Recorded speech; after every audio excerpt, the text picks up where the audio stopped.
What's good, fam? So today I wanted to talk a little bit about culture. I mentioned it a little bit. I posed the question: um, why does it appear or seem that the more someone argues to hold on to culture, it is at the expense of innovation and or progress for that particular group of people.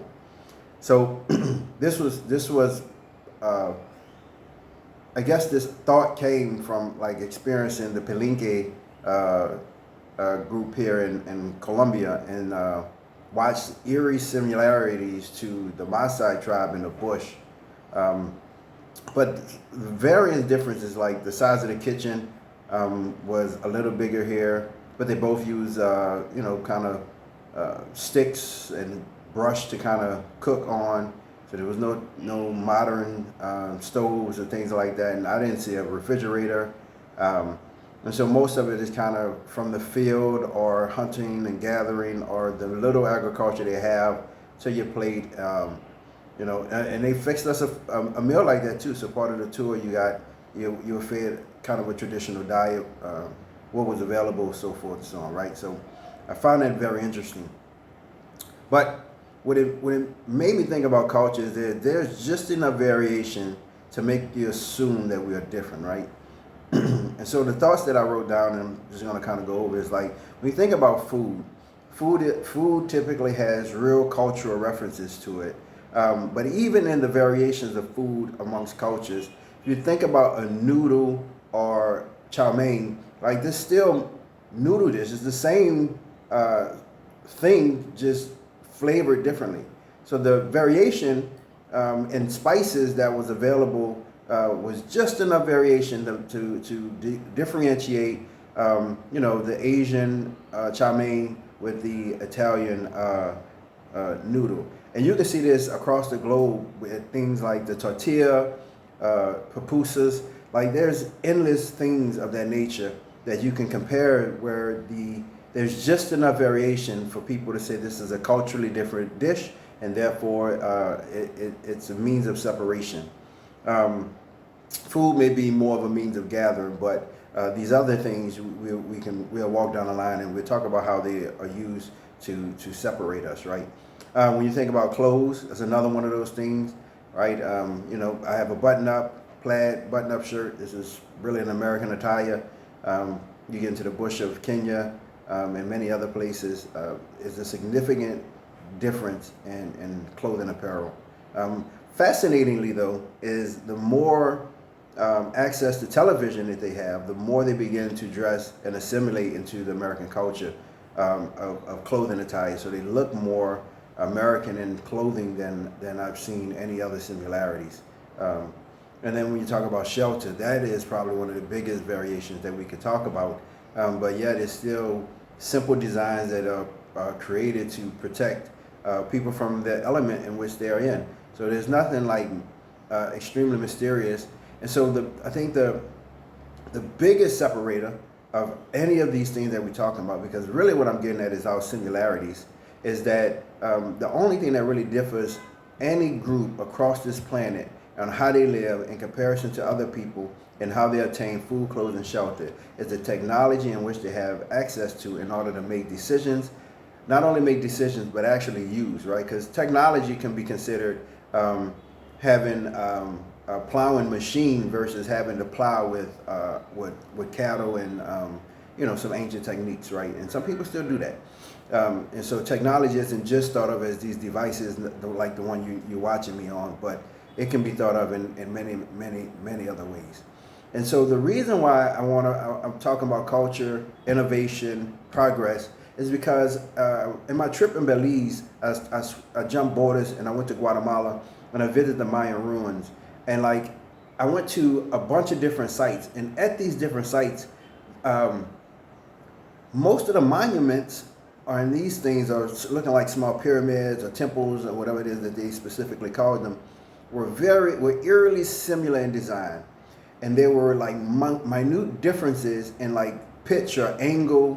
Some edges was sharper, some of them were more round, some steeper, but there was ultimately similar designs as we think about it, And so like I'm in Colombia now, and I walk through the wall city, and like that looks just like New Orleans to me. I hung out one last night, and like I see a bunch of similar behaviors from street artists. I'm talking about people dancing. I'm talking about actual artists who's painting. Like it eerily similar to what happens in New Orleans in the French quarters and in that around that time, that area.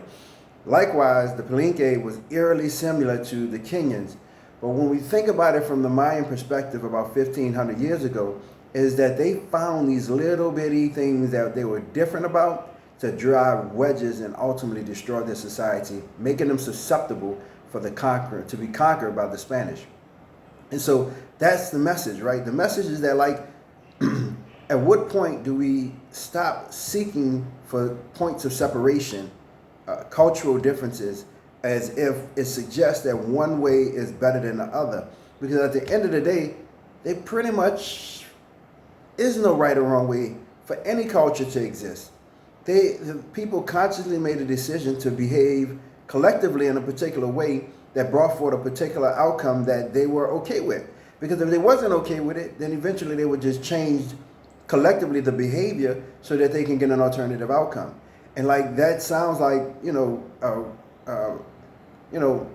rainbows and roses when you think of it from a positive way. So if you look at a culture and you say, man, this is some amazing stuff. You think about the food culture in New Orleans and the flavor of the city. You think about,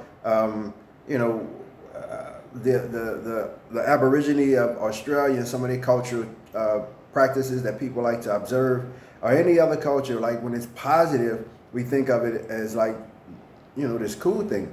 But this culture thing can also be a culture of negativity, of murder culture, as we may see in New Orleans, of lack of education culture that is also, and I say New Orleans because that's where I'm from, so it pulls at my heartstring to see the cultural challenges that we're having.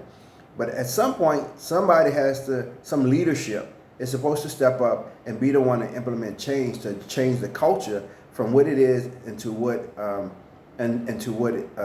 we believe collectively should be a better way forward. And when you add in the idea of innovation, right? And when I speak about innovation in human evolution, I'm talking about going from nomadic hunter-gatherers, who roam the plains or any particular area, mountainsides, and they just scavenge for stuff. That's one. That's like the primary basis of human existence. Very small groups was able to survive in that type of environment, and then we was able to stumble across like agricultural societies. And consider that agricultural societies happened tens of thousands of years apart from each other. Initially in the Americas, and I want to say somewhere like they call the breadbasket of the Middle East in that area. So these things happened separately, tens of thousands of years apart, and eventually began to spread. But the agricultural society was an advancement from hunter-gatherers because it was able to sustain more life, and life flourished because of it. And so when we think about advancement, innovation, that's what I'm thinking about is technology came about that provided the means and capacity for folks to actually produce more life-giving goods to a larger group of people and began to grow the human population.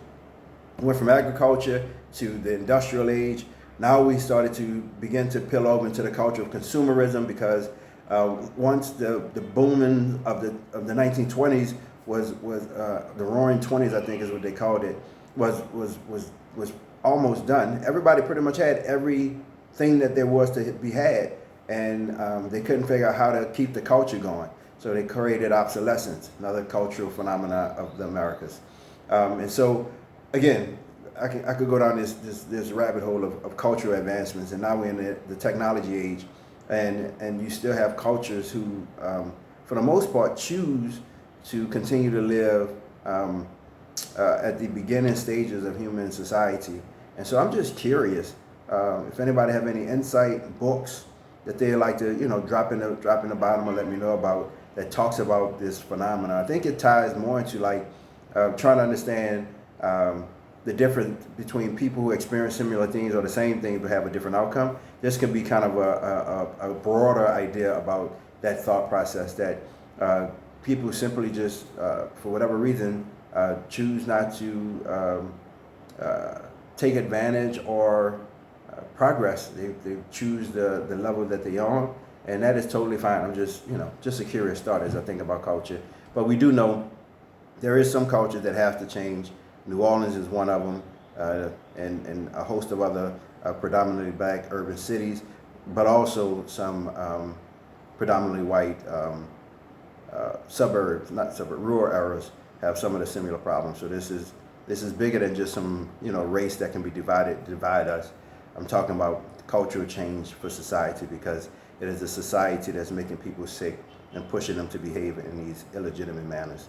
And somebody in leadership must do something to change the culture. Thank you.